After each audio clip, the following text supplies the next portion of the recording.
നമ്മൾ പോകുന്നു focus number 5ലേക്ക്. Trump ഇത് എന്ത് ഭാവിച്ചാണ് ഇന്ത്യക്കെതിരെ വ്യാപാര തീരുവ ഉയർത്തിയത്, ഒപ്പം തന്നെ അതിൽ പിഴ ഉൾപ്പെടുത്തിയത് ഒക്കെ? ട്രംപ് അങ്ങനെയുള്ള കടുത്ത നീക്കങ്ങളിലേക്ക് കടന്നതിന് കാരണങ്ങൾ പലതാണ്. അതിൽ ഏറ്റവും പ്രധാനം അമേരിക്കയുടെ വിലക്ക് മറികടന്നുകൊണ്ട് റഷ്യയിൽ നിന്ന് എണ്ണ വാങ്ങാനുള്ള ഇന്ത്യയുടെ തീരുമാനം തന്നെയാണ് ഏറ്റവും പ്രധാനപ്പെട്ട ട്രംപിനെ ചൊടിപ്പിച്ച കാരണം എന്നത് വളരെ വ്യക്തമാണ്. ഇന്ന് ട്രംപ് തന്നെ അതൊന്നുകൂടി വ്യക്തമാക്കിയിരിക്കുകയാണ്. റഷ്യയിൽ നിന്ന് എണ്ണ വാങ്ങുന്നത് ഇന്ത്യ അവസാനിപ്പിച്ചെന്ന് കേട്ടതായി US പ്രസിഡന്റ് ഡൊണാൾഡ് ട്രംപ് പറയുകയാണ്. റഷ്യയിൽ നിന്ന് ക്രൂഡ് ഓയിലും സൈനിക ഉപകരണങ്ങളും വാങ്ങിയതിന് ഇന്ത്യക്ക് പിഴ ചുമത്താൻ അമേരിക്ക തീരുമാനിച്ചതിന് പിന്നാലെയാണ് ട്രംപ് മാധ്യമങ്ങളോട് ഇക്കാര്യം പറയുന്നത്. അങ്ങനെയാണ് ഞാൻ കേട്ടത്. അത് ശരിയാണോ അല്ലയോ എന്ന് എനിക്കറിയില്ല.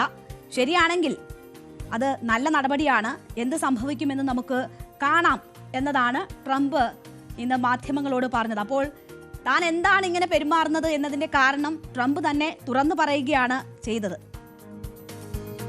ഇന്ത്യയുടെ വ്യാപാര നയതന്ത്ര നയങ്ങളെ നിശിതമായി വിമർശിച്ചുകൊണ്ടാണ് 25% പകരം തീരുവയും ഒപ്പം തന്നെ പിഴയും ട്രംപ് പ്രഖ്യാപിച്ചത്.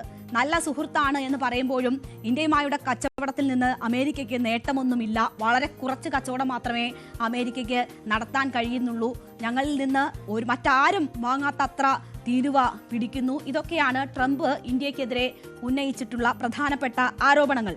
മാത്രവുമല്ല, റഷ്യയുമായി ചേരുന്നു, വിലക്ക് ലംഘിച്ച് റഷ്യയുമായി കൂട്ടുകൂടുന്നു എന്നുള്ള സാഹചര്യം കൂടി ട്രംപ് എടുത്തു പറഞ്ഞു. US വ്യാപാരത്തിൽ തന്റെ രാജ്യത്തിന് ഇന്ത്യയുമായുള്ള വ്യാപാരത്തിൽ 4570 കോടിയുടെ കമ്മിയുണ്ട് എന്ന് ട്രംപ് പറഞ്ഞിരുന്നു.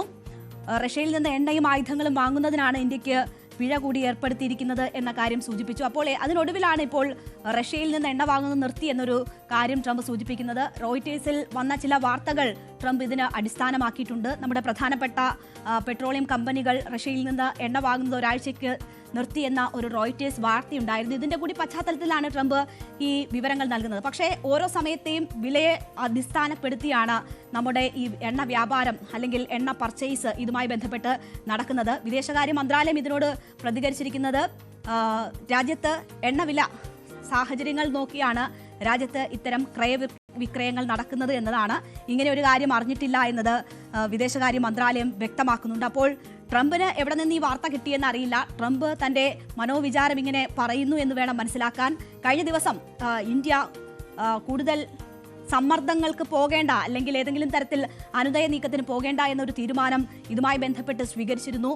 കാരണം നമുക്കറിയാം, നമ്മൾ UK-യുമായി വാണിജ്യ കരാറിൽ ഒപ്പുവെച്ചിരുന്നു. അതിനുശേഷം മറ്റ് രാഷ്ട്രങ്ങളുമായുള്ള ചർച്ചകൾ നടത്തിക്കൊണ്ടിരിക്കുകയാണ്. അമേരിക്കൻ സമ്മർദ്ദത്തിന് അടിപ്പെടേണ്ട എന്നത് തന്നെയാണ് ഇന്ത്യ സ്വീകരിച്ചിരിക്കുന്ന നിലപാട്. അപ്പോഴും സമ്മർദ്ദം തുടരുന്നു അമേരിക്ക എന്ന് വേണം വ്യക്തമാക്കാൻ. അതിന്റെ സൂചനകളാണ് ഇപ്പോൾ ട്രംപിന്റെ ഭാഗത്തു നിന്നും ഉണ്ടായിരിക്കുന്നത്. നേരത്തെ ട്രംപ് വാണിജ്യ കരാർ ഏർപ്പെടുന്നതിൽ നിന്ന് പലകുറി ചർച്ചകൾ നടക്കുമ്പോഴും അതൊരു അന്തിമ തീരുമാനത്തിലേക്ക് എത്താത്ത സാഹചര്യമുണ്ടായിരുന്നു.